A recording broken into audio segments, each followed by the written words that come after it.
देखा था डोकरा डबका पानी नान के मराए दाई वो दाई बाबूजी बाबूजी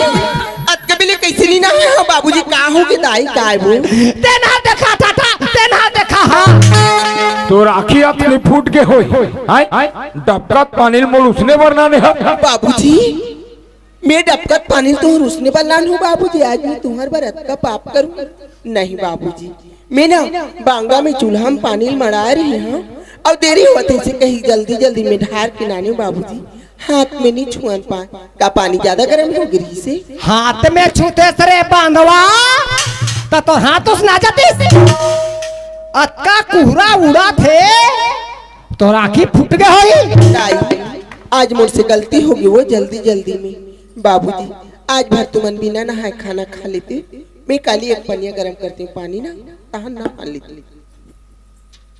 जा डोकरा तोर भाग खुल गए वो तोर